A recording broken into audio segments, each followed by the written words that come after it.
everybody, with Craig. It's a Tuesday edition. We're playing all of the Montesi Moore songs here today. Yeah, that's a new one. It is. Yeah. Caught me completely off guard. I have 4 new songs that he sent out, so I'll be playing those over the next couple. I have 4 new songs that he sent out, so I'll be playing those over the next couple of weeks here. This kind of music's right up Craig's alley, so I'll make sure that we play it regularly here on this program for him. There's nothing wrong with hip-hop, Brian. I know, Craig. That's what I was saying. No, you were teasing me. Yeah, because you're wearing a Pearl Jam shirt. Yes. Yeah. I like a certain genre, but I like all music, Brian. All music is great, Craig. Just Yes. like all women are beautiful. Let's get going here. Later. Oh, we will? No, actually, we won't. That's because we should talk about this Yeah. now. Oh, we will? No, actually, we won't. That's because we should talk about this Yeah. now. Let's get some heat on you. All right, what do we got here today? Raw and Nitro. Well, yeah, I know that. Ask a stupid question. Was it last week that we said both these shows were good? Was that last week on the show? That's what you said, yes. Yeah. Raw. Let's do Raw first, like always. Okay. Like the new always. Yeah. Nitro is so fucking bad. It's hilarious. See, I had so much fun watching Nitro. parts of it were And it's a hilariously fucking horrific television show. Nitro got to a very bad start, but turned it around. Raw was just a waste of time throughout. I'm just thinking about this fucking deal at StarCast that RD's doing. Mm-hmm. The death of WCW panel. Oh, yeah. Like, what the fuck is he wasting his time? Go out on stage, air this Nitro, fucking go home. Right? That doesn't draw What money, the Brian. fuck is there to even debate? Seriously. I don't. I am dying to talk about Nitro, so could we get this Raw over with? Retro Raw number 325, August 16th. This show was stupid in a different way. It was definitely stupid. August 16th, 1999. So China and Triple H arrive separately. Then Hunter comes out for a promo. They're pushing like crazy. This Sunday, pay-per-view SummerSlam, a woman world challenge for the world title. Yeah, Steve Austin versus China is the main event of SummerSlam Sure it is. for the title. Hunter says he wants to put the focus where it belongs, on China, and she comes out. But then he changes his tune. He sarcastically, there we go, that's a word. Easy for you to say. Sarcastically talks about how great it is to be out there with her. Celebrating with her as she qualified for the Royal Rumble and King of the Ring. Well, he's not being sarcastic yet, Vinny. He's trying to be a really nice guy. Trying to butter up to her. Remember those times where you qualified for the Rumble and I filled that limo with roses? Yeah. And that time you qualified for the King of the Ring? All of these wonderful things. He's a heel. Yeah. That I did for you. Yeah. When you qualified for all of this. So he asks her to please lie down for me in a match tonight, and I will pin you, and I will get my top contender back. Actually, I don't know if he said that. He wanted a match with her. I think he wanted to fight her. Maybe he did. He was still being a gentleman. Well, I she know. said no. Yes. So he changed his tune, called her an ungrateful bitch. Said she was screwing him. Excuse me, what did he call her? An ungrateful bitch. Okay. That's an important That's a key to quote. this whole Sure. fucking stupid show. Oh, yeah. At this point, she accepted his challenge and said he didn't have the balls to beat her. Let's call a spade a spade. Remember who made your ass? I did. If it wasn't for me, you'd be nothing. I made you. You know goddamn well I can break you. This was all disturbingly true. And that's exactly what happened in her career. Well, you're not knowing wrong. Triple H. That actually, yeah. Yeah, that's a fact. And then, yes, he called her an ungrateful bitch, chewed her out, buried her, belittled her, and then she accepted the match. I want everybody to remember that. Chris Jericho arrived, asked where the stage was, like a geek, like he didn't know where the stage would be in a wrestling arena. Road Dogg versus Al Snow. Al Snow brings out Pepper the Chihuahua, hands him to Lawler, the dog pees everywhere. Match goes a minute, ref gets bumped, Boss Man hits Al with a nightstick, puts Dog on top, and the ref counts 3. Road Dogg, not Pepper. Okay, thank you. That's important. Pepper no-sold all of this, by the way. Just peed all over and was didn't give a unimpressed. shit about the match. I don't know, that's the ultimate selling. Yeah, So excited she's peed everywhere. that was before the match. Yeah, that's true. She did not have a reaction to the finish. Taker and Big Show came out for a promo. Taker announces May I? I didn't remember. What if I said no? What would happen? I did not remember this fucking promo. But I was on the board, and there's a thread about the retro shows. And I was getting tweets, and everybody's talking about the promo about the desert. Like I'm supposed to fucking remember this. Undertaker comes out, and he says, he's talking about motorcycles. He bought some motorcycles for himself and He called his buddies in SoCal and said, Yes. "Give me some bikes." He says, we drove through the desert. Death the Valley. hottest part of Death Valley. And I made sure, and Big Show's in the ring with him. He says, I made sure I only put enough gas in the Big Show's motorcycle. He'd make it there, and he wouldn't be able to make it back. He's stuck in the desert. I'm trying to think about the math involved, because Show's very fat. And, like, you got to figure out the exact amount of gas to put in the motorcycle. Because it's got to haul his fat ass, right? It's going to probably run out of gas a little bit earlier. But he's got to have enough gas for him to only get there but not back. But enough for Undertaker to get there and back. Undertaker sits a full tank. So anyway, he says they got out there, and they get to the middle of the hot-ass desert, and the Big Show's out of gas. As per usual. And the Undertaker says to him, hey, what are you going to do about it? The Big Show says, well, I'm going to wait. Quit laughing, Vinny. You're killing my speech here. Sorry. He goes, I'm going to wait, Undertaker, until you go to sleep. Then I'm going to kill you. I think he said I'm going to eat you. Yeah. Yeah. He's to survive on the Undertaker's flesh, and they find something else to kill and eat. Okay. He doesn't mention how he's going to get back. But anyway, he's going to eat the Undertaker. Okay, take your bike then. So the Undertaker hears this, and he has got a counter. I don't sleep. He zoomed out of there. Left him for dead in the middle of the goddamn desert. The dead man does not sleep. 2 days later, he says, I see the Big Show walking back into town. He's got a snake around his neck. I guess he ate it. He's got a pair of snakeskin boots on, and he's carrying his Harley on his back. The moral of the story, he says, if you're listening right now, I'd like you to pause this, and I'd like you to think about that story. And I'd like you to think about what the moral of the story might have been, that story that Undertaker told. The moral of the story, he says, is the SummerSlam pay-per-view will now be called Armageddon. What in the fuck was this fucking promo? I don't know. This was straight out of Hulk Hogan in the 80s. Remember he used to cut those weird-ass promos? He was hanging and banging. Yeah, this weird shit that he used to talk about. There was always a journey that Hogan went on. Yeah. Me and my brother, we blah, blah, blah, blah, blah. What was this? Why is Big Show his friend? He tried to kill him. Oh, they're not friends, they're colleagues. And you had to put Big Show to the test. They're not friends, they're colleagues. Therefore, it's okay for him to try to kill this fucking guy in the desert? Well, he knew Big Show would survive, and Big Show knew he would survive. This was the craziest fucking I'm thing doing my best. of all time. That's their build, by the way, to SummerSlam. Yeah. Their championship match. Yeah. A story about fucking motorcycles in the desert running out of gas. We'd be happy to hear that Chris Jericho came out and said this promo sucked. Fuck, he sure did. Said it was it wasn't boring. That was where he was wrong. He called it boring. So the two giant slugs cutting a boring promo, forcing him to come save the segment. He talked about changing the channel, and everyone cheered. Buried literally everyone on the roster. Taker said he had more shower time than Jericho had ring time. Warned him to never interrupt him again. If you ever interrupt me again, it'll be the last time, and that's a promise. Yeah. And he did not look happy. Oh no. And Jericho looked very concerned on the ramp. You can just, I know we talked about this before, but Jericho talks about this in his book. Undertaker had a horrible promo. Regardless of whose fault it was, the promo was horrible. And when Jericho came out and pointed out how horrible it was true, Taker was pissed. Getting off on the wrong foot in the new job. Triple H versus China. Yeah, right here. Yeah, just As if you couldn't figure out there might be a fucking angle later based on this match.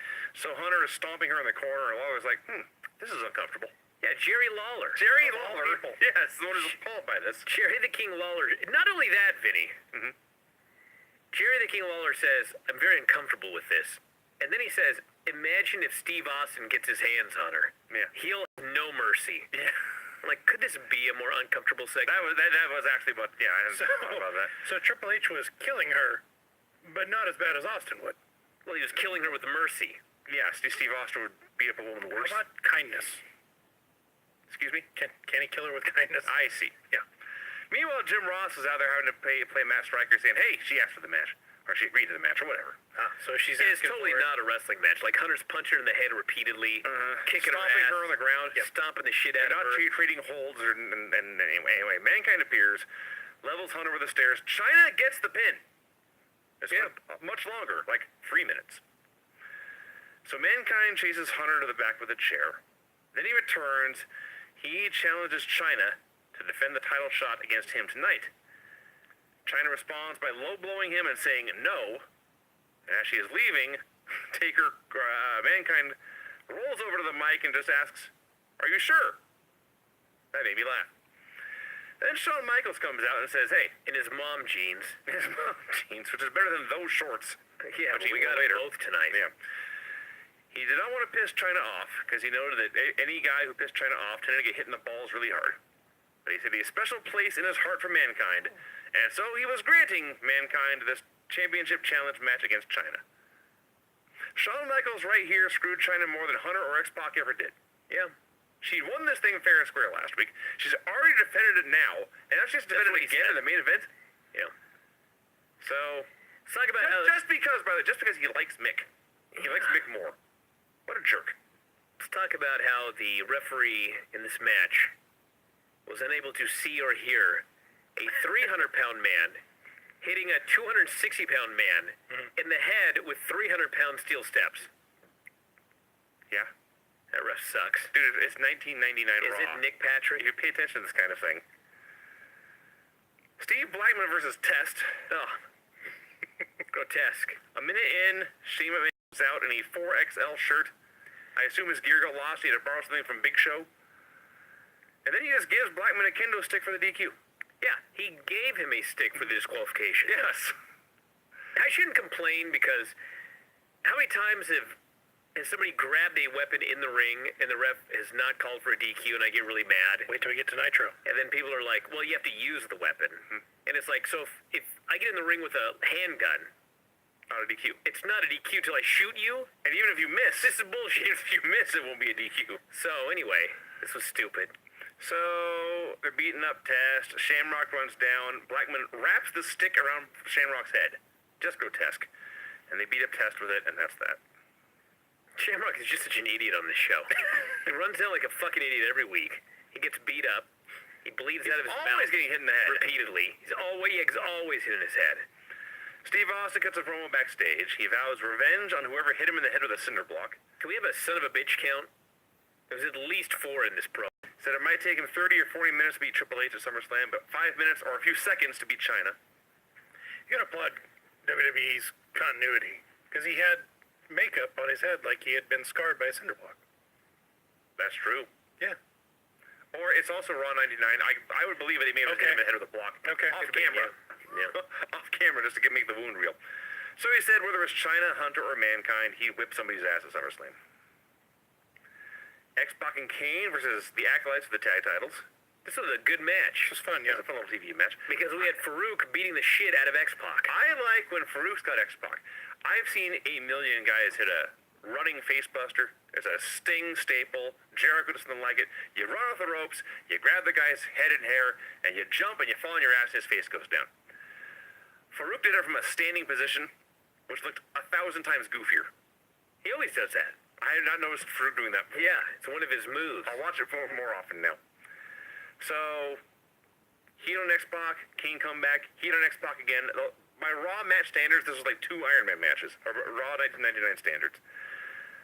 Kane and Bradshaw threw 1,000 big boots, and then Kane hit Bradshaw with a chokeslam and got a clean pin. Yeah, I was stunned. He beat him clean in the middle, so now they retain their titles. They defend against Undertaker and The Big Show at SummerSlam. And then, of course, 2 seconds later, the Acolytes no-sell everything and destroy X-Pac and Kane. If it was that easy, why didn't you have 5 minutes ago win the belts? That's a great point, Vince. But you know what, Vinny? So stupid, this show. You know how many fights I've watched where there's 2 guys in the ring and they're not doing jack shit for the last 5 minutes, and it's the most boring fight you've ever seen. And finally the bell rings and one guy gets pissed at the other guy for not doing anything, and he goes after him after the fight. Okay. Why didn't you fucking fight him then? Well, that's a fair question, too. So this does happen in real life. This is worse, though, because this is not the Acolytes not fighting. This is the Acolytes getting beaten. Yes. They had just been killed. Yes. And they came back to life stronger. They should have done something during the match then. Yes.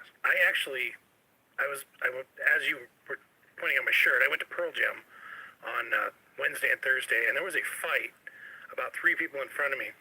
And these 2 guys were walking by, and they're being complete pricks, and ended up bumping into this guy, and the guy got livid, and he grabbed one of them by the throat, and he pointed the finger at the other one, and the blank expressions and fear on both of their faces as he pushed them away. He had the one guy by the throat and was going after the other guy. After his cane. After he let them go, then they wanted to fight. Of course they did. This happens in real life. Yeah. People are dumb.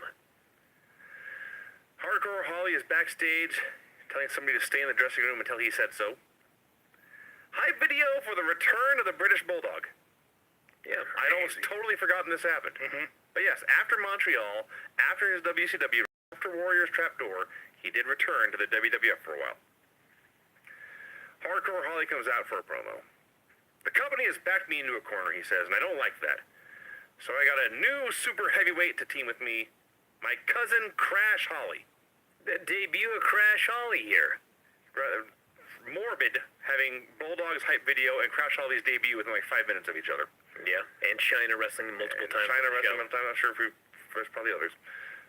Anyway, so Crash comes out. He takes the mic and says, Taker and Big Show are in trouble now that I'm here. And he gives Hardcore a condescending slap in the face. Just like, it's okay, I got this now. So Hardcore's insulted. They start to bicker. They start to brawl. They disappear into the crowd. The Fighting Holly Cousins. The Fighting Holly Cousins. This is the best. I love this. The little guy who looks just like the other guy, and he's tougher than the big guy. Well, he thinks he is. Yeah. It's great. And it leads to a ball pit. It does lead to the greatest That is, yeah. all 3 of their careers in the ball pit. Cole interviewed Mankind backstage. Does Mankind, remind me, does he ever stop wearing the stupid shirt and tie? That's a goddamn good question. When he comes back as Cactus Cactus Jack. Jack didn't wear because Yes. Cactus Jack was cool. Yes, but Mankind, that is his outfit. Probably for the end of time now. Yeah. Stupid. Probably doesn't fit in the tights anymore. If you remember, That's actually a fair point, but- when he was Mankind and had that match with Shawn Michaels, he was in the best shape of his life. Yeah. So it's possible that stuff doesn't fit now. Well, that's probably true, but I'm sure there was something else they could have done than a shirt and tie. So he says he's there to get revenge on Hunter. He's also going to beat China tonight. And we got, in fact, Mankind versus China. 90 minutes into the show, they mention, oh, by the way, Jesse Ventura will be at SummerSlam too. So Hunter's backstage trying to fight to ringside. They're showing Hunter more than anything going on in the match. There's 100 low blows. Excuse me. They're showing Hunter more than anything that's going on in the match. They are. Okay. Yeah. So, let's see. Hunter distracts China. Mankind puts her in the Sako Claw and pins her. Hunter runs down, and Hunter and China double team forward. Whoa. Hold the fuck on. Are you telling me that China lost her #1 contendership and she responded by helping Triple H beat up Mankind? The guy who distracted her. The guy who beat her ass earlier in the evening. Yes. The guy who called her an ungrateful bitch, and the guy who cost her #1 contendership. Yeah, the show was stupid, Brian. When she started laying the boots into Mankind, I was so fucking angry. And they beat up Mankind. They're stomping on him. And out comes Shane McMahon. He signs Mankind versus Triple H for the main event for the #1 contendership. And do you know what fucking China does? She smiles and she shakes her head. That's right. He fucking deserves it. Shawn then comes out and signs the Falls Count Anywhere match where he'll be the second referee. I got more to say about this at the end. But like, this right here, this is not quite as stupid as Nitro, okay? But it's not that much less stupid. This Strong words. This shows you how popular WWE was at the time. They were so fucking hot that they could do any stupid bullshit and it wouldn't matter. That's what this show was. This was dumb bullshit. As a fan, I was furious when she helped beat this guy up, and now she's just back and she's Triple H's buddy again. Horse shit. Fucking stupid. This show got a 6.6 rating. Jesus Christ. Get out of here. To Nitro's 3.3. Yeah, Raw Today does a 1.5 or a 2 at best. Jesus fuck. So Crash and Hardcore are fighting in the parking lot, and they decide, let's brawl on top of this semi-truck. As one does. So, in the middle of the brawl, Hardcore teases falling off. He's wobbling around, his windmilling his arms, and Crash reaches out to grab him, and they start fighting again. Okay, funny. Crash body slams him on top of the truck, and then as he goes to pick him up, he whispers, "You okay?" Dude, he didn't whisper. Okay. He loudly said, "You okay?" And Holly says, "Fine," and they keep going. Yeah, I'm fine. Were we supposed to hear that?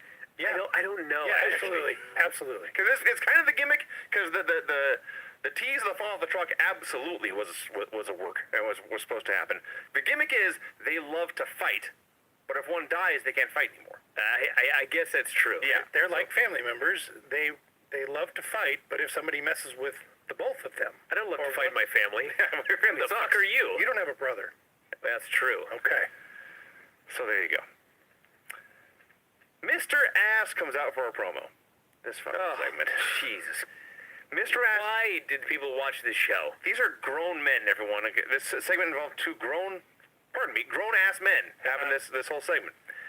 Mr. Ass explains, I have suffered an allergic reaction to, quote, herbal ass treatment.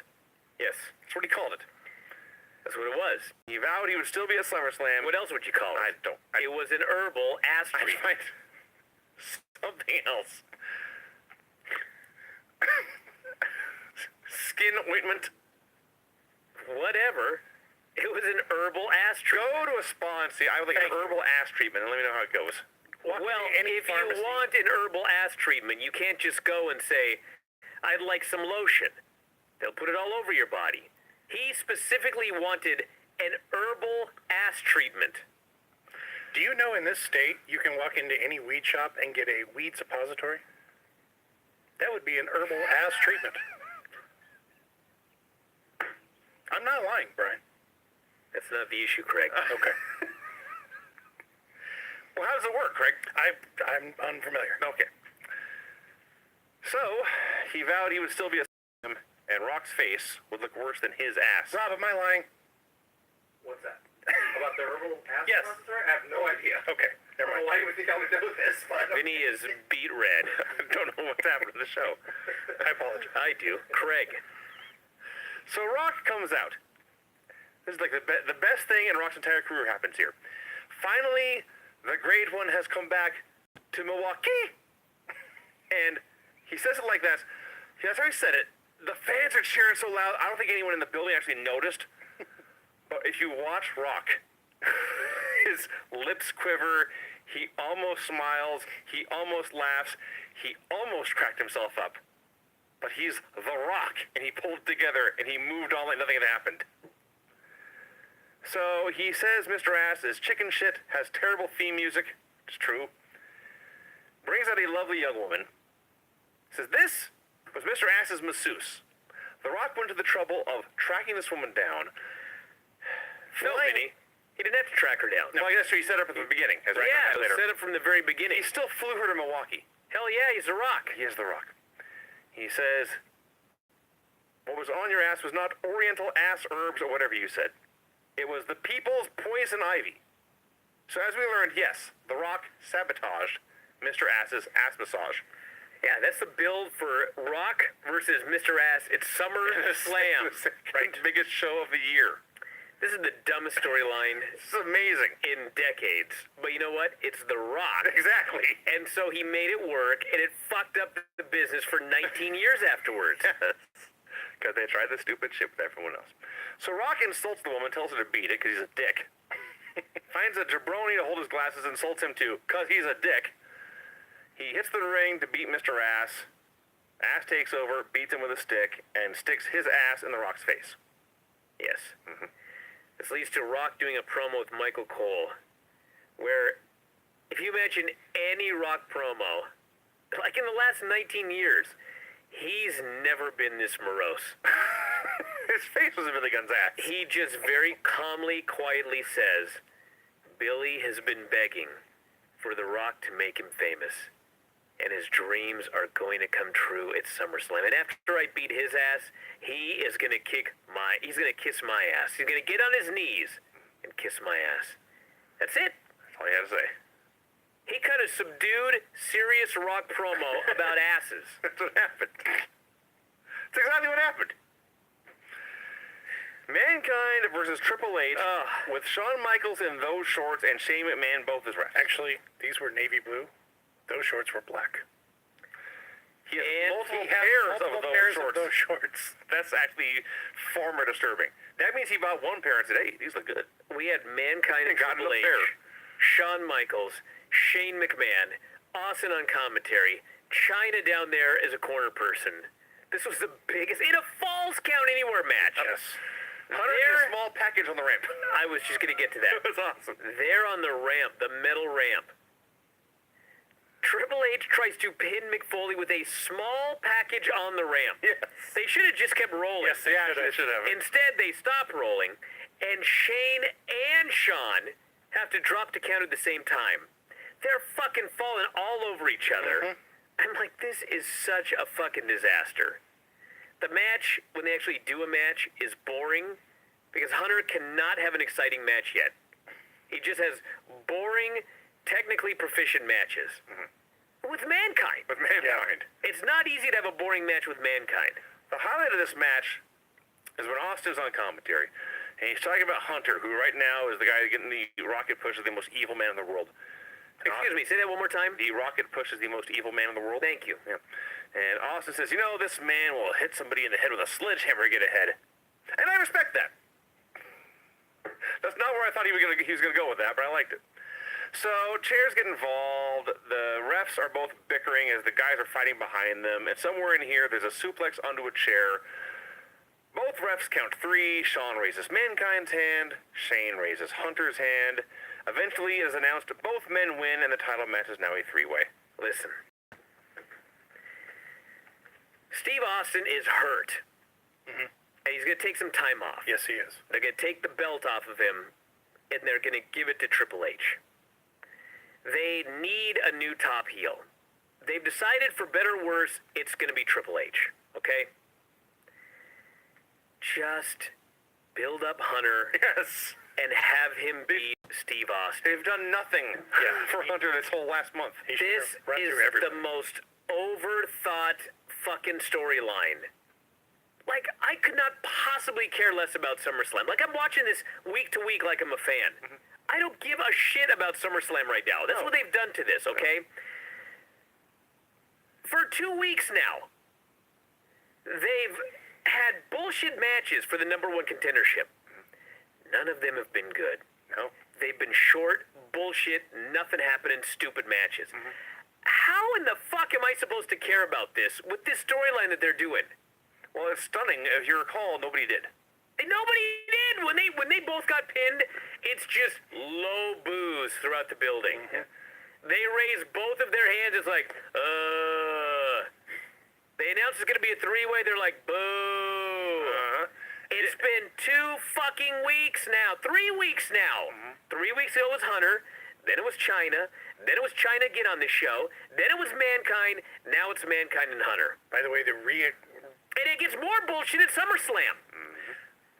the Mankind that just came back, and he's granted a title shot Because on Shawn day likes one. him. That's the only reason. There's no credibility there whatsoever. No, they did nothing to build up any of these challengers, really. No, it was dumb. They made the entire top division look stupid. Absolutely. And listen, everybody, Hunter does end up with the title. Okay? What the fuck did you do for the guy here in the last 3 weeks? Nothing. Nothing. Yeah. You made him look like an idiot. Yeah. He lost to China twice. It doesn't matter who ran in or whatever. Like, this fucking guy dropped the ball. He lost his number one contender. He fucking could not get it back. The best he could do was go toe-to-toe with Mankind, who hasn't been on TV for 3 months, and do a double pin, and now it's a three-way at the pay-per-view. Which, by the way, spoiler, he doesn't win. Fuck! It's amazing that It's another example of they're so hot, it doesn't matter. Yeah.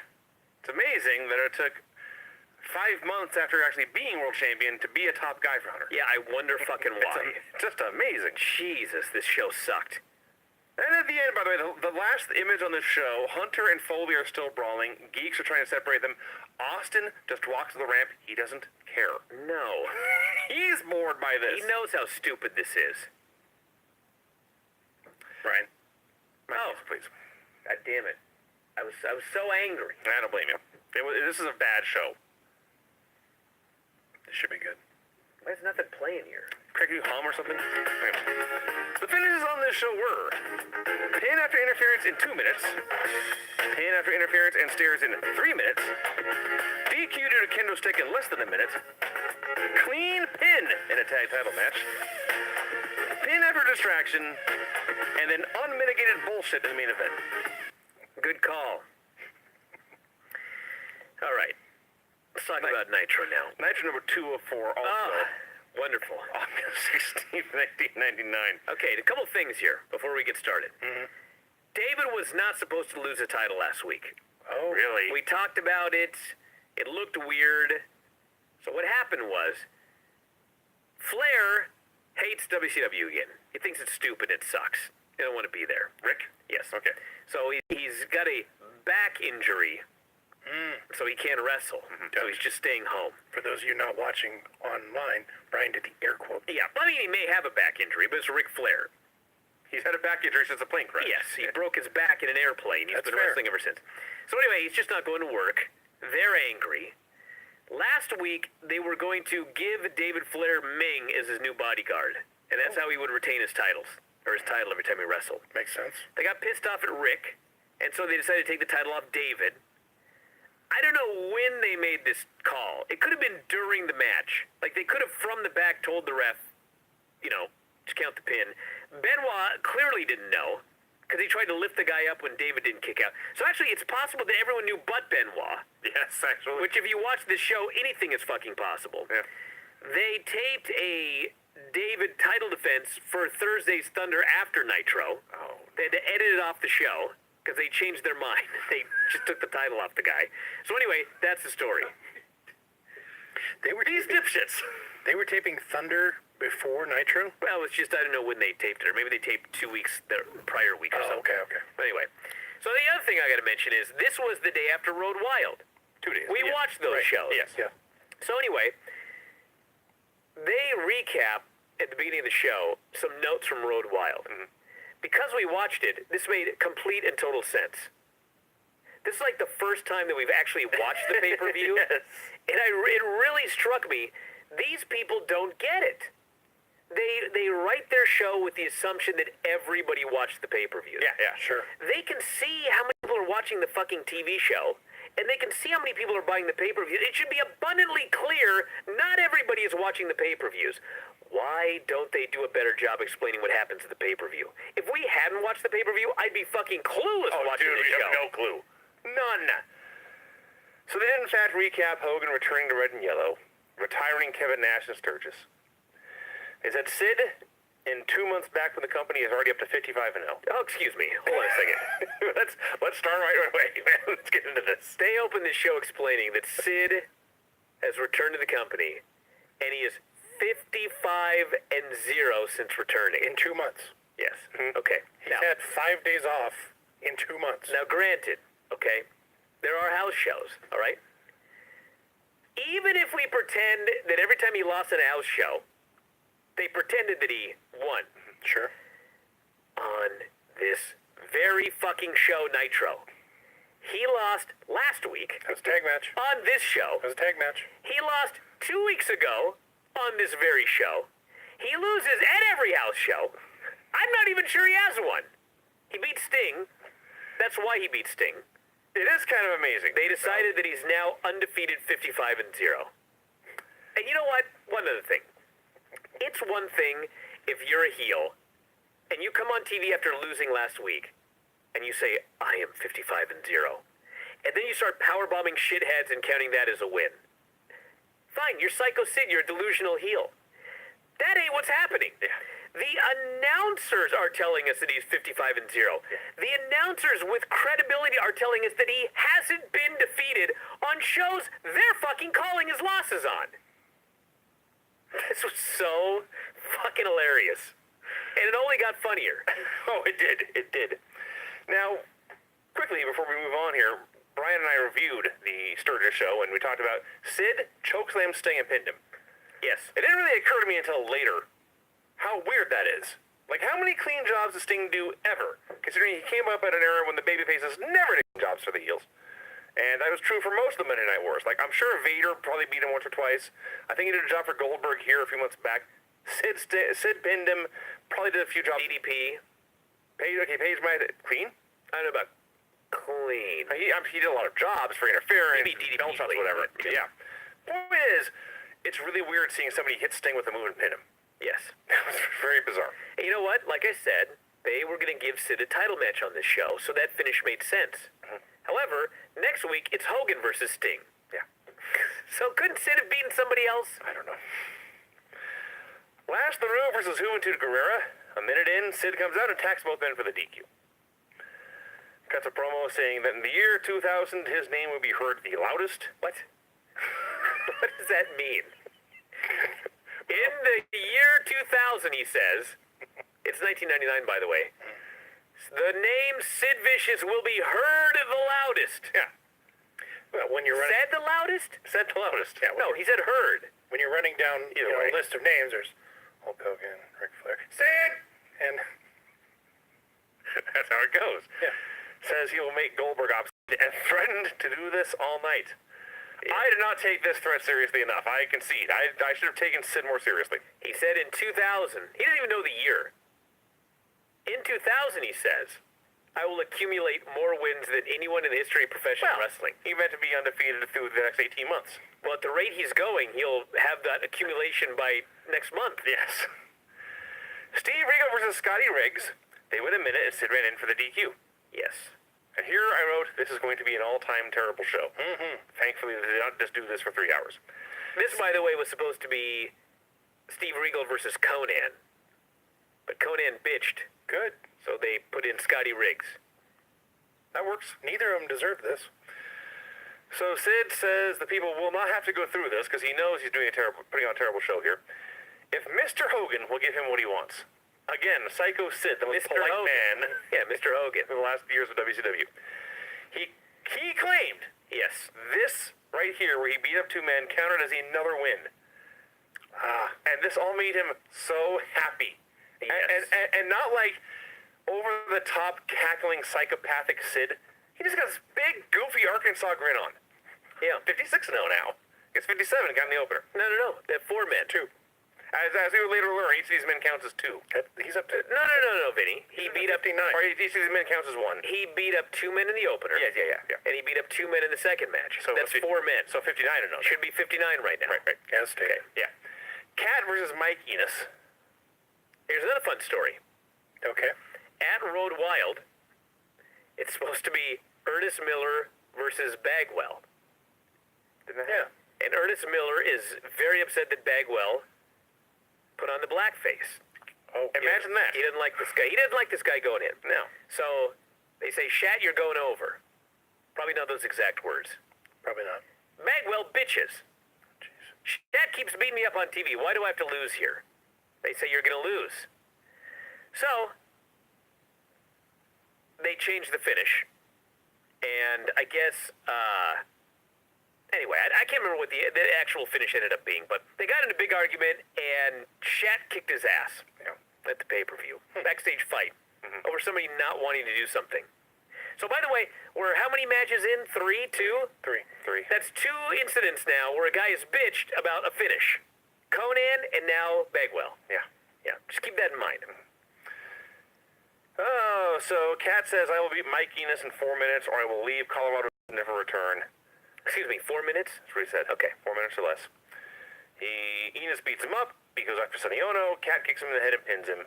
Officially, they say at 3:39. Yeah, it was 2:12.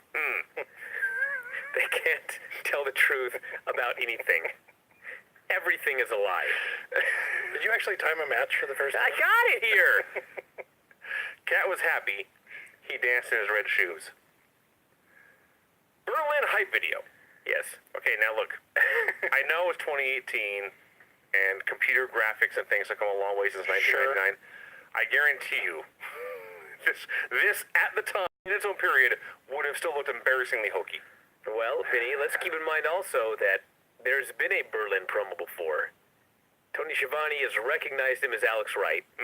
He's now forgotten. I forgot about that. Who is this mysterious man, he says. Yes.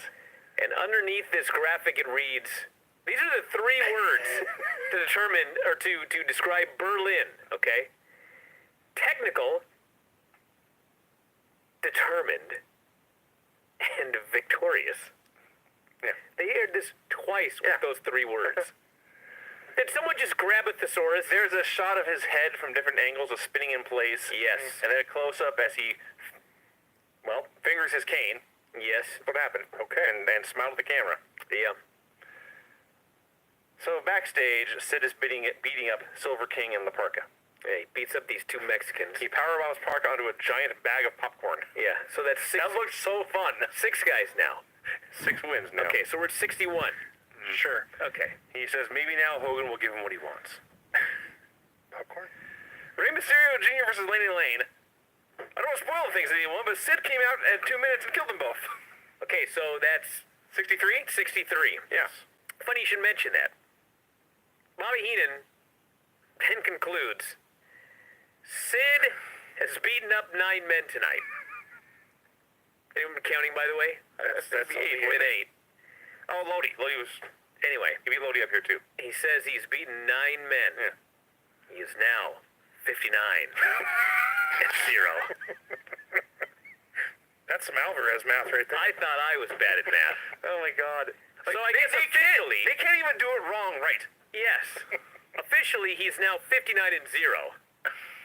Each man he beats up is worth half a man. I see. Well, they were cruiser. Half a win. Did I mention we're only a half hour into the show? Oh, yeah. We've already seen 4 matches, 3 of the 3 DQs via Sid. Oh, wait till the next match. So Sting runs out to make the save, then Hogan, Sid bails. Hogan and Sid go back and forth a bit. Hogan, by the way, well, I'll conclude and get back to Hogan. So Hogan says, Sting, you are the reason I retired Kevin Nash. You? He is? I don't know. Him clean in the middle. I don't With know. no help. I don't know. You're the reason I'm gonna beat Sid, he said. What? I don't know. This is what he said, all right? Then he said, no one deserves a title shot more than you. I'm going to offer you a title shot next week in Las Vegas. I was so excited to stay an extra day. And I realized, fuck, It's 19 years ago. 19 years ago. There is no Nitro. It was Monday. Sting accepts, and Hogan says, we'll be friends until then, but then I'm going to kick your ass. After I kick Sid's ass, I'm going to kick your ass. This whole promo, he's... Lots of ass from Hogan. I swear to God, he said ass more in this promo than Mr. Ass and Rock did to their promo on Raw. Very possible. I can only imagine, like, he must have dropped an ass on accident and apologized, but they said, no, you got the green light, brother. And he said, well then. And he ran with it. Like Owen Hart. Ass. Yes, that's right, I remember that. Here we go. The show turns every corner of the world at this exact moment. Insane Clown Posse versus Public Enemy. What a match. I was giddy. I still cannot are. wait for this. I still am, actually. Am I the only one who thought Violent J was the best worker in this match? It was close. I think Rocco Rock was a little better. Yeah. I ranked them at the end. I went Rocco, Jay, Shaggy, and then by a big drop-off, Johnny Grunge. Oh, yeah, well, I mean, for By sure. far. Yeah. Did you know, by the way, we talked about this a little bit, but Violent J and Shaggy, they started as wrestlers. Yeah. That's how long they'd been wrestling. Yes. They were wrestlers, and then they were just done with wrestling because of all the bullshit. That's right. And that's when they got into music. Yes. So it's not like they were musicians who thought that once they were rich, it would be fun to wrestle. Even after they put out an album, they were musicians. Oh, Craig. Get out of here. Clearly, you've Weren't not we heard. just talking about this at the beginning of the show, that all music is great? No, that's not what I said. I'm a big fan of these clowns. Craig clearly is not familiar with Please Don't Hate Me. No. A great song. So, Or Fuck the World. fuck the world. I'm watching this match in my attention is focused, laser focused on this. I must track everything. It's every bit as fun and terrible at the same time as you would think. They're just out, 4 guys out there in hockey shirts. 6 if you count Vampiro and Raven. The crowd loves the clowns, but they're still heels. They put Shaggy. They put Shaggy through 2 tables. Then the ref got bumped. Vampiro wipes out Grunge with a flying kick and the Michinoku driver. And he puts Violent J on top for the win. This was the pro wrestling equivalent of like junk food or Hostess products. Okay. Where you know it's terrible. Okay. Factually, you can't argue. This is awful. Yeah, but it tastes good. It tastes so good. It's so great. much fun. I love this match. This was awesome. That is a great analogy. Thank you. I'm happy with that one. And no Sid. And there was no Sid involved. They just Yeah. did a match. This is so awesome. Harlem Heat are the new tag team champions. Well, they come out, they brag about their win, they promise to take on all comers, and that's that. Yes. Did not waste my time. They established the new champions. They wasted your time later. Fair enough. Then they showed some still shots of the championship win against the Jersey Triad from Sturgis. The exact same Berlin Hype video aired. I believe you noted, Brian, that he is technical, determined, and victorious. Yes, I did. Did you mention it was scribbled on the screen like the WWF logo? Yes. Yeah. At this point, the sad remnants of the New World Order came out. This was once the most powerful, influential group in all of pro wrestling. Yep. Here is the roster at this exact point in time. Scott Norton, Horace Hogan, Vincent, and Brian Adams. Dude, at least they still got Norton. You still have Norton. And they got rid of some dead weight here. I suppose, listen, Sure. I don't know why but they started beating up Brian Now, Adams. I'll tell you why. You don't know why? There was one great thing about this segment. Okay. Horace talks first, he sucks. Scott Norton then grabs the mic. He's cutting this angry promo. He starts by saying, "Listen, Stevie, no one leaves our fucking gang. If you come crawling back, maybe we'll give you your spot back." Then he thinks about it and says, "Nah, probably not." Okay, I missed the nah, probably not. It doesn't matter. He's in the middle of a speech. He never speaks, by the way. He's in the middle of a passionate speech, and Brian Adams snatches the mic away from him. Just pulls it right out of his hand. Okay. Brian Adams starts cutting a promo, and in the background, you just see Scott Norton just look at this guy like, "Just fucking take that mic out of my hand. You dumb motherfucker." I'm thinking the same thing. Okay. I'm thinking, if this is real, if this is real, Sure. Scott Norton is going to beat the shit out of Brian Adams. And Brian Adams is happily talking away on the mic. And Stevie can take no more, and he fucking jumps him. I did notice Norton kept like trying to grab him and get the mic back. Yes, and Adams because he took him off. snatched it out of his hand like an idiot. Just of all the things the NWO has been through, I thought stealing a microphone during a promo was low on the list of reasons to beat somebody. Have you watched this crew, Vinny? Clearly, Brian Adams had been on thin ice for a while. That's fair. He was fucking terrible. Well, He I mean, stepped over they're the all line terrible, not Norton. one too many times, and Norton was like, "You're dead." And he fucking killed They him. all beat him up. So now there's 3 men in the NWO. Now it's just Norton, Horace, and Vincent.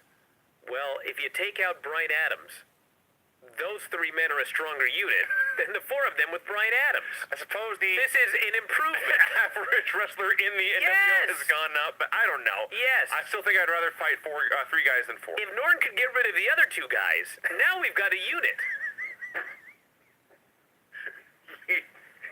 The New World Uno. Yes! The unit of one. The New World 1. That's it. Okay. NWO. The New World only. He's the only one left. Anyway. I'm not wrong about this, Vinny. Look at these other 2 idiots. Vincent Oh, I'm not, and Horace. I'm not defending them. We'll talk about that I'm later. not defending them. Mean Gene calls Ah! This is Mean Gene's first question. I guess it's a question. Can I try to be Kidman? I'll be Gene. Well, Okay. you've got his haircut in his face. Get out of here. First of all, you are a chick magnet. Well, you know, Everybody's got a click backstage. You totally just ignored that. We're just a bunch of filthy animals. He's We talking love about to party and himself. chase the chicks. That's what he said. That's what he said. We're just a bunch of filthy animals, Gene. Right. We love to party and chase the chicks. I couldn't even attempt to do this with a straight face. He said it in such an aw shucks kind of It was Wait. painfully, hideously awkward. This man had never chased a chick in his life. No. Oh, So, yeah. well, he ended up with. Tories. He learned something along the way. Yeah. But yes, so he was talking about Ray and Eddie and Conan. They are the filthy animals now, because that's what Kidman called them. Who wrote this? That's a great question. Who wrote this segment? Not Kidman. Because Kidman is here explaining that all we do Yes. is we party and we chase chicks. Right. Gene then says, how about that Nitro Girls How many times, he asked, video? have you watched the Nitro Girls pay-per-view? Yep. Kidman says, Kidman says, more than you. And Gene says, I've watched it 17 times. 17 times. And Kidman says, I've watched it more than that. so, what? So, There's a disconnect here. no, yes, there's a disconnect. It doesn't make sense that the guy watching the Nitro Girl pay-per-view 18 or more times Right. is also out chasing chicks. Yeah. This is impossible. Yes, doesn't make any sense. Gene asks, who is the hottest Nitro Girl? And Kidman says, with all due respect to my friend Dallas Page, I gotta say Kimberly. He's not wrong. How could that be disrespectful? Now, Hey, DDP was disrespected. it occurred to me later, because DDP is a heel, he's very insecure. Sure. Yeah, but he's allowing his wife to do a Nitro Girls bikini pay-per-view. And then he gets mad When that someone someone says he's said hot? his girl is the hottest of all of them. Yes, Hadn't she been in Playboy already, too? yes. A couple times, I think. So Paige comes out. The ref come out. So I can do a match with this filthy little... I can't even say it. So I can do a match with this filthy little booger, is what he called him. Booger. Yes, a filthy little booger. I laughed. So we get DDP and Kidman What? Kimberly bounced down to the ring at the... at the end. Oh, I'm sorry. I'm Yeah. sorry. So they wrestle a few minutes. Kidman turns the diamond cutter into a roll-up for the win. Page is irate. He diamond cuts Kidman. Diamond cuts the ref. He starts laying into Kidman. He's whipping him and choking him with a belt. Out comes Kimberly in an outfit that proves Billy Kidman was right. Yes. Yeah. I approve of it. Yes. And she manages to calm Paige down. This is your friend, she says. She leads him away. Disco Inferno comes out. Dude. Disco Inferno comes out, and as soon as he has a mic in his hand, I thought, he's here to accept my challenge for this weekend. You have a strange mind sometimes. And then you know what he said? He says, I am a superstar and a sex symbol Yep. And an icon. A booty-shaking badass. and an icon. And then he says, don't call me, I'll call It actually you. is true. He was like, what the fuck? He was talking about the filthy animals in 1999 and not Brian Alvarez in 2018. He may as well have been. I'm calling him on Observer live on the air tomorrow. Okay. I'm not fucking around anymore. I'm going to call him on the air. It's my last chance before I leave. I guess so. So he says he's willing to prove he is the top superstar in WCW. And boy, after I watch this match, I want this man as my partner. fair. This fucking match was great. Out comes Chris Benoit. He challenges him to a match and then hits the ring and they did the match. And yes, Disco Inferno versus Chris Benoit had a very, very good TV match. I mean, it's Benoit. It's not hard to have a good match, but Disco was also very good here. Disco didn't screw anything up. He looked good in the... It went beyond not screwing anything up. Disco was very good here. Yeah. There's a point here, in fact, as Benoit begins his comeback late in the match, Hina says, "This is a great match." And Shivani says, "This is 4 stars." Oh, my. Now, that's generous. It was a little It generous. was 3 Little. plus. This is in the 3-star range. It's not 4 stars. But it was a very, very good TV match. And Benoit, I listen to the finish. Because there's not every match needs to have 25 near falls and cutoffs. Benoit chopped him a bunch. He hit some suplexes. He hit the diving headbutt. And he pinned him. Yeah, the end. Great. Great! It was awesome. Just great. An excellent TV match. Barry Windham versus Goldberg. What a great match. This This actually was 2. This was 2 in a row. Goldberg is still using the Megadeth music. The match went 30 seconds. Goldberg killed every redneck in Colorado Springs and pinned Wyndham with a spear and jackhammer. Yep, place went absolutely crazy. That's how you That's get a guy over. all they That's all want you have to do. out of Goldberg. Yeah. They want Come Roman out, Reigns to get over. kill Yes. geeks. In a handicap match, Oh my Harlem God. Heat took on the entire NWO. Can I talk about this? I don't want to. rarely do this, so I- yes, please. There were 2 Harlem Heat, and then there was the remnants of the NWO on the other side of the ring. There were 6 options to start this match. The same thought. I also did the math. There were 6 options to start this match. I'm doing a flow chart in my head. Right. I've got an abacus out. I'm doing long division. And then they pick the 2 dirt worst guys to put in the ring together, Vincent and Stevie Ray. Not to mention, I'm not done. can I just mention one thing though? When they put these 2 guys in the ring, the announcers explained to us there was a coin flip backstage to determine who would start. I want to see that coin. For a fucking tag match? What the fuck difference does it make? This isn't War Games. It's the NWO Black and White versus Harlem Heat. They did a coin flip to figure out who got in the fucking ring first in a tag match? These guys went at each other. They screwed up everything. They hit each other badly and probably hard too, because if it hurts and it looks bad, it's the worst. It all ended with Vince flying off the ropes and Stevie Ray catching him, and he was supposed to press slam him, but Vince, the professional wrestler, does not know how to post, so Stevie Ray got him shoulders and he just threw him down. Vince, go ahead. It got better after that. Slightly. Well, Booker was in the ring. When Booker was in the ring, everything was great. There's a point in this match where Scott Norton makes a cover, and he goes to cover Stevie Ray, and Booker T is starting to break it up. And Norton pops up and points a finger at Booker, and Booker throws in the brakes, and he turns and he leaves. He's not fucking with Scott Norton. Why would you? The match goes way too long. Eventually, Brian Adams Adams runs out and attacks the NWO. He's in the ring. He's laying waste to people.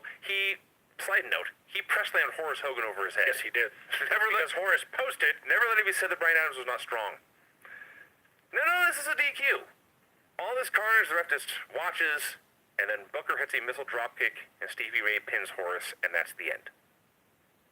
Bad. That was bad. I realize that Stevie Ray can't do anything, but he really can't sell. No, they And got heat on him. If he's got to be in there as a sympathetic babyface for like 5 minutes, it's gonna suck. With Horace and Vincent. Like, at least put Booker in there to sell, Yes. and then have Stevie do like a quick comeback and go home. Right. Stevie in there trying to be the babyface in peril. Stevie Ray is Ricky Morton. Yeah. No, it doesn't work. My. I got a bone to pick with the crowd in this match. Yeah, the crowd did not enjoy this match nearly enough. They The did not fans appreciate it. chanted boring These fools. during Rick Steiner versus Knob. I tweeted Vince and said, I know which match is going to be your favorite Yeah, on and this week's Nitro. it may not have been public, but a few days before that, Lance actually jumped the gun, and he let me know there's a match on here I was going to like a lot. Mm-hmm. It was private, but then you also Yeah. tagged Lance in the post. I figure it's fair to say, and he said, hey, I know what match Vince is going to like. There was an incident in like 1988. It was before Ken Shamrock became a fighter, He was still Vince Torelli. and it was 2-on-1. But the Nasty Boys beat the shit out of Ken Shamrock in a hotel, almost killed this guy. Didn't they almost throw him out a window? So, like, Knobs and Sags, they were tough guys. Yes. Oh, yeah. They weren't shooters or anything like that, but they were tough guys. They were bar fighters. They put Knobs in here with Rick Steiner. They got in a fucking fight. Yeah, they did. It's awesome. There were more stiff punches to the face in the first 30 seconds of this match than in Floyd Mayweather's entire career.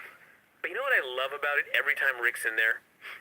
Rick and Knobs are in there, and they are punching each other in the face so hard back and forth. Yes. Bobby Heenan and Shivani are talking about how there's... I can't imagine... All these taters I've seen in this match. Yeah, Something like Rotten that. Boys, he was a lot of taters in the ring. That's right. And then Rick just shoots him in. Watch the clothesline, brother. And they do a nice cooperative spot. Sure. And they beat the shit out of each other again. He went back to working. For those of you who may be a little young and missed Lee Steiner's career, Rick Steiner was like an oversized Ishii. Okay. Just a big, mean motherfucker. Just hits everyone and wants you to hit him too. So they're throwing bomb after bomb after bomb. Shawnee says, Knobs does not have the muscular physique of a Rick Steiner. He's right. He is right about that. I'm going to write that down. Knobs I'll give him credit. He never lost his wind, but this was a struggle for him by the end. Oh, yeah. They were working hard and moving a lot. Hey, Knobs had the better cardio. I don't know. I think he did. When they were brawling outside the ring, there was a spot where they brawl over by the barricade or whatever, and Rick Steiner's got his arms by his sides, and he's just kind of, He was so tired. He got punched in the face. I'm thinking more about when Knobs was in the ring. He was always able to do whatever they wanted to do, but he could not open his mouth wide enough to take in enough breath to feel. Well, they were both gassed. Yeah, they were two big dudes doing a lot of stuff at a very fast pace. It takes a lot of energy to punch people in the face. There is, and to get punched in the face, right? To block a man's fist with your chin is difficult. There's a classic spot in pro wrestling, and it almost always sucks. One guy's laying down on his back in the ring. His opponent goes to the middle rope and cuts off with like an axe handle, and the other dude gets his boot up, and he kicks the guy in the face, and it always looks dumb. Hokey. With one exception. when Knobs comes off the rope and his head clobbers Rick Steiner's boot. He was probably so fucking tired. He probably just legit fell on Couldn't even protect himself. Almost He broke his just fell leg. off. He broke his leg with his chin. So Jimmy Hart eventually bonks Knobs with a dog collar. Rick hits the diving bulldog for the win. This was... Did you see Knobs covered in blood by the end of this match? No, I believe it. He hit him so hard with that dog collar. Legit studded spiked dog collar. And Knobs is laying there, and you can see it running down his forehead. I'll go back and watch. Makes it and better. Then it gets up, and then the camera zooms out quickly. He is just covered in blood. Pretty good chunk of Randy Savage's win over Dennis Rodman from Road Wild, including, yes, the porta potty spot. Bam Bam Bigelow versus Perry Saturn. This was another one. Bigelow got pissed off to have to do the job here. I see. Keep in mind, he's coming off a tag team title run. He shows up, they say Saturn's going over, he's all pissed off. So, he does the job, Technically. jumps to his feet, no-sells it, and just beats the shit out of Saturn. So they do the match. Bam Bam is the giant who will sell, but he'll weeble and wobble and not go down. And then finally at the end, the ref gets bumped and Saturn lays him out with an exploder. This went on too long, by the way. It wasn't a bad match, but it went too long. Can we talk about the funny spot where Bam Bam Bigelow did the lowest dropkick I've ever seen? To the gut. He jumped high in the air. Maybe not. He dropkicked Saturn right in the balls. Yeah, he got him in the... Saturn falls down, grabs his Johnson, doesn't get up for like a minute. Okay. It's like, you just dropkicked him in the nuts. He did. So, Canyon runs out to try to interfere. Saturn hits him. Bam Bam picks up Saturn. Shane Douglas is out there doing nothing. Canyon comes off the top. He hits them, so Saturn falls on top. The ref counts 3, so Bam Bam has lost, but then Canyon and Bam Bam both pop up and celebrate like they have won. I was very confused. I had no idea what was going on. Then it got...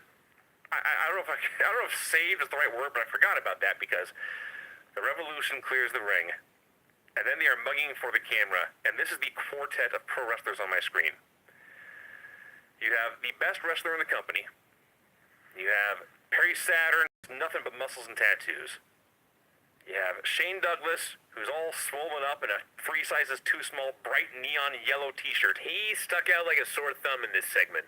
Well, the man who stuck out like a sore thumb is Dean Malenko in his Dockers and plaid shirt. Right. Like the shop teacher who works with the JV wrestling team after school. He's in there with these stars.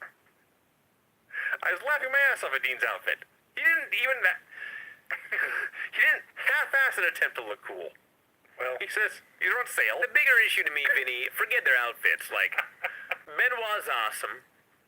Dean Malenko is like, he's a great wrestler. Like, he's not fitting in the main event, but he's a great wrestler. Saturn is not a great wrestler, but he does cool stuff. Like, he does the great flying elbow, he does awesome suplexes. Yes. Then there's Shane Douglas. Shane does the talking. He's old and he's fat. He hasn't even been Broken. talking.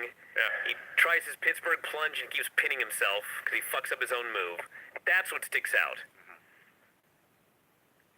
Sid Vicious versus Hulk Hogan in the main event.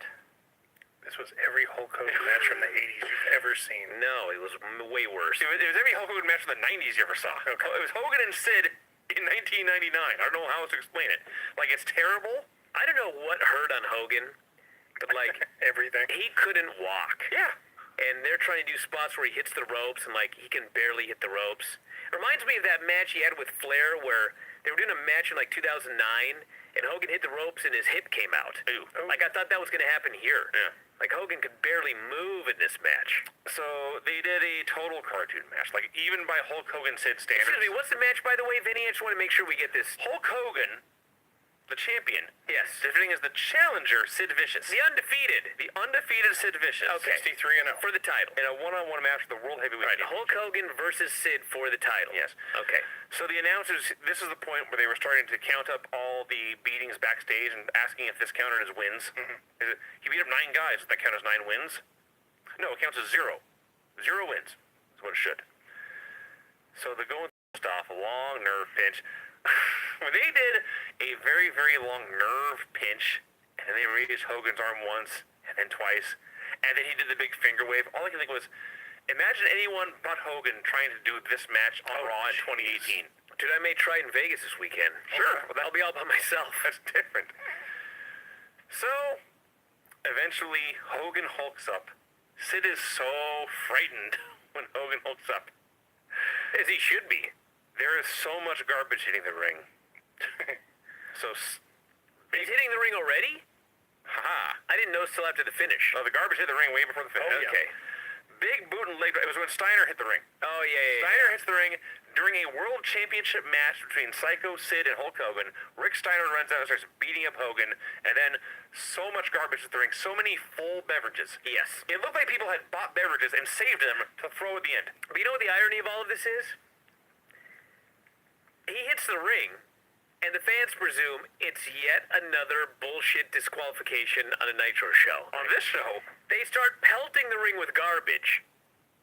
Charles Robinson does not ring the bell. no. It is not a disqualification. No. The match is continuing even though there is a man in the ring beating up Hulk Hogan.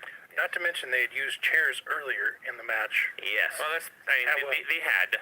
Did you notice, right before the garbage started hitting the ring, Sid was about to pin Hulk Hogan, and all the fans stood up on the 2 count Yes. and looked to their right. They've been doing this for a while. So you can see who's coming down the ramp. Yes. They have been so programmed and so brainwashed Yes. to expect On something both to happen. On both shows, by the way. Yes. No one ever just wins a wrestling match, Right. especially not the main event. So, Rick and Sid are beating up Hulk Hogan. Sting runs out to help his buddy the Hulkster. He clotheslines Sid, and they both go out of the ring. And Hulk Hogan turns to Rick Steiner, and he beats him up, and he leg drops him, and he makes a cover, and Charles Robinson looks around and shrugs, and he counts 3. Yes. Yep. So to recap, And the bell rang after that. to recap, Hulk Hogan in a match with Sid Vicious pinned Rick Steiner, Yes. who was not in the match. No, correct. Meaning that Sid, despite not beating Hulk Hogan, is still undefeated. The winning streak is intact. Yes. Now, after the match, I don't know if you guys caught it, but Hogan was going through his posing routine, and he had his belt, and he handed his belt to Sting to hold it so Hogan could pose for the crowd. Yes. Yeah. Oh yeah. Yeah, no, that's part It's of it. coming. That's part of it. And It's Sting, coming. I mean, even before that, they were Sting and Hogan were mugging for the camera, and one of them said, "I'll see you in Vegas next week," and they said, "That's right." And yeah, Hogan turns to Sting and says, "Hold this so I can flex my giant muscles." By the way, And for Sting the was record, so annoyed. on this show here, the plan was Hulk Hogan is about to turn heel. He just turned babyface. Yeah. Okay. And eventually, Sting just said, "Here, take your belt back. I'm leaving." And he did, and Hogan just kept flexing. I guess the idea that was that Hogan was going to turn heel, but they didn't want you to think they figured you would figure that he was going to turn heel. So they brought out the red and yellow to try to convince you that he would be a babyface. But then it got over. So we'll see where it goes here. I do love that Rick Steiner, every time he's in the ring with anybody else, he just bullies him and beats the shit out of him. Yep. Yeah. But the moment Hogan lays a finger on him, he's just bouncing around like a ping pong ball. It's incredible. It's all about the money. It's all about this business, everybody. Let's get the finisher report. Hey, good call, Brian. Should be fun. This may take a while. How long does the song go? I can loop it. The finishes on this show were DQ in a minute due to run-in. DQ in a minute due to run-in. Pin after distraction in less than 4 minutes. DQ in 2 minutes due to run-in. Pin after interference. Clean pin. Clean pin. Pin in a handicap match after interference. Pin after interference backfired. Pin after interference backfired and all sorts of other shenanigans. Pin of the wrong man in a singles match that somehow didn't end the winning streak of the guy who was in the match and didn't win. 34 seconds right there. Nicely done, Vince. I've had some practice. Wow, what a show. What a group of shows there. I'll say. Nitro was fun by the end. I had a lot of fun watching Nitro between Public Enemy. I thought it was a fun show. It's the just Benoit fucking match. stupid. It was incredibly stupid. Yeah. You can be stupid and fun. It was stupid and fun, absolutely. Dude, I just said the Public Enemy's Clowns match was awesome. Yeah. All right, everybody. This is the last Yes. video show till next Tuesday, actually. Because we are heading to Vegas for the convention. Woo. I leave on Thursday. Vinny leaves. I don't even know when he leaves. When do you leave? I leave on Thursday. All right, he leaves on Thursday as well. I'll be back on... Actually, we'll do a Sunday, I think, video show. When do you come back, Rob? I get there Friday evening and I fly back Sunday evening. So you won't be back in time for SummerSlam. No, I'll probably leave for the airport right around the time SummerSlam starts. All right. Well, anyway, I'll be here one way or the other. Craig, what are you doing Sunday? We'll see what we can do on I'll Sunday. still be in Vegas, everyone. Yeah, anyway. Don't forget the karaoke party Sunday night. One way or the other, I'm covering SummerSlam here. So, Vegas Convention, August 16th through 20th. Got a lot of big things going up, including SummerSlam and NXT in the theater. Apparently, the FSW show, where at this point, I'll be wrestling a handicap match against Peach Machine and Mikey G. That's an afternoon show. So, we can go from there to the theater to watch the NXT show. And there is a Friday night Brazilian steakhouse dinner where apparently I will be involved in a meat-eating contest with Chris Wolf, in which he will be soundly defeated. You're going to attempt to eat more meat than a literal wolf. Yeah, Okay. I will. A woman? Fact. A woman? Yeah. Okay. A destroyer in this meat-eating contest. My money's on Chris Wolf. This is an interpromotional meat-eating contest. Okay. Intergender. Interpromotional, intergender meeting. Yes, yes. She will be humiliated. I'd go as far as to say. Other people at the Brazilian Steakhouse will be pelting the table with garbage. This will be such a destruction. So that's coming up. There's I wanna go. There's a sweet party. Yay! Yep, I will be visiting a number of strip clubs, attempting to find the Disco Inferno. So if you'd like to join me, you can talk to Vinny. And a lot of other fun stuff as well. He always needs a handler. Yeah, I do. I'm married now. So anyway, what the hell does that have to do with anything?